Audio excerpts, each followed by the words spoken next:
যেমন supreme court as an institution আপনি যদি বলেন, এটা একটা, আবার বলছি, মিথ। যে লোকেরা যখন গিয়ে বসেন, সুপ্রিম কোর্ট আলটিমেটলি তার ম্যানিফেস্টেশন হয়ে দাঁড়ায়। কারা ওখানে জজ, তার উপর নির্ভর করে সুপ্রিম কোর্ট কি বলবেন। 80-র দশকে একদল প্রোগ্রেসিভ জাজ যারা মানুষের ডাউন টাউন পিপলের কথা বলতে শুরু করলেন, তারা লয়ের সমস্ত বাউন্ডারি ভেঙে দিয়ে মানুষের অধিকারের কথা বলতে শুরু করলেন, সবকিছু ছেড়ে দিয়ে।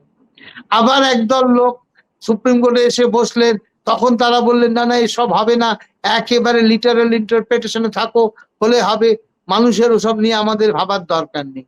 ঠিক একইভাবে ইলেকশন কমিশনও তাই হয়ে যাচ্ছে।